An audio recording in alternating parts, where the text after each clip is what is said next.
Good afternoon, I'm Liz Reyes. And I'm Lauren McCoy. A fire rips through a building on the campus of Hope Haven in Marrero. Ton Trung joins us in Marrero, where firefighters are still on the scene. Ton.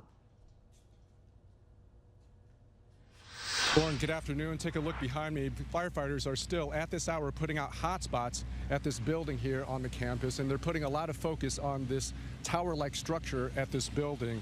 And this is what's left of the old school building for the Madonna Manor side of the property. For some watching the fire today, they saw some complicated history going up in flames. And take a look at this video. This is of the fire earlier this afternoon. Smoke was pouring out of the building and was visible as we came off the West Bank Expressway. The fire chief says the fire broke out around 11:50 this morning. Within minutes, firefighters responded to the one-alarm fire as traffic in and around Barataria Boulevard was diverted so crews could work.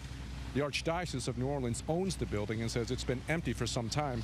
The chief of Marrero and Harvey Fire says their focus now is to get the fire under control, and then they can begin to figure out what may have caused it. So it's way too early for that right now. We haven't even made it inside the building yet, so I don't want to speculate. But we do have the investigators on scene with the sheriff's office, and they're working to help us determine that so we can get inside the building. It's unbelievable because you're losing history and memories, and I know they're not going to rebuild it, and you can't even get that kind of material today, you know? It's just sad.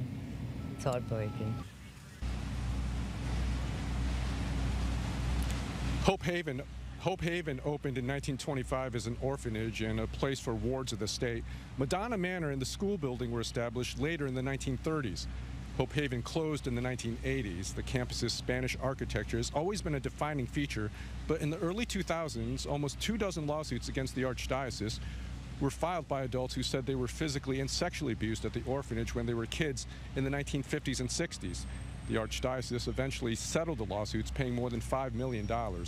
So far, there are no reports of injuries, and the fire chief says it's too early to talk about the cause of the fire. And the Archdiocese of New Orleans is in the final stages of finalizing a sale of Hope Haven to Jefferson Parish. But again, this building right now is not part of that sale.